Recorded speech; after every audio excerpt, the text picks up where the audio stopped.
साखरपुड्याआधी gym trainer प्रियकराला भेटायला गेलेल्या तरुणीची प्रकृती अचानक बिघडल्याची धक्कादायक घटना बिहारमधील पाटणा शहरात समोर आली आहे। जिम ट्रेनर असलेल्या प्रियकराला भेटण्यासाठी तरुणी त्याच्या घरी गेली होती। यावेळी दोघांमध्ये परस्पर संमतीने शरीर संबंध झाले। मात्र संबंधादरम्यान अचानक तरुणीला रक्तस्राव सुरू झाला आणि तिची प्रकृती झपाट्याने बिघडू लागली। परिस्थिती गंभीर झाल्यानंतर प्रियकराने तिला स्कूटरवरून तातडीने पाटण्यातील चित्रगुप्त नगर परिसरातील एका खासगी रुग्णालयात दाखल केले।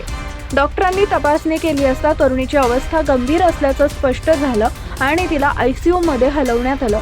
मात्र तरुणीला रुग्णालयात दाखल केल्यानंतर प्रियकर तिथून निघून गेल्याची माहिती समोर आली आहे। रुग्णालय प्रशासनाने घटनेची माहिती पोलिसांना दिल्यानंतर पोलीस तातडीने घटनास्थळी दाखल झाले आणि तपास सुरू केला। सुरुवातीला तरुणीने जबाब देण्यास नकार दिला, तर तिच्या कुटुंबियांनी ही खासगी बाब असल्याचं सांगत तक्रार दाखल करण्यास नकार दिला।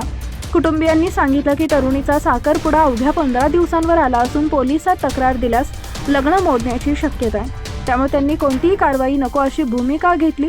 मात्र पोलिसांनी या घटनेचं गांभीर्य लक्षात घेत तपास सुरू ठेवला असून संबंधित तरुणाची ओळख पटवण्यात आली आहे।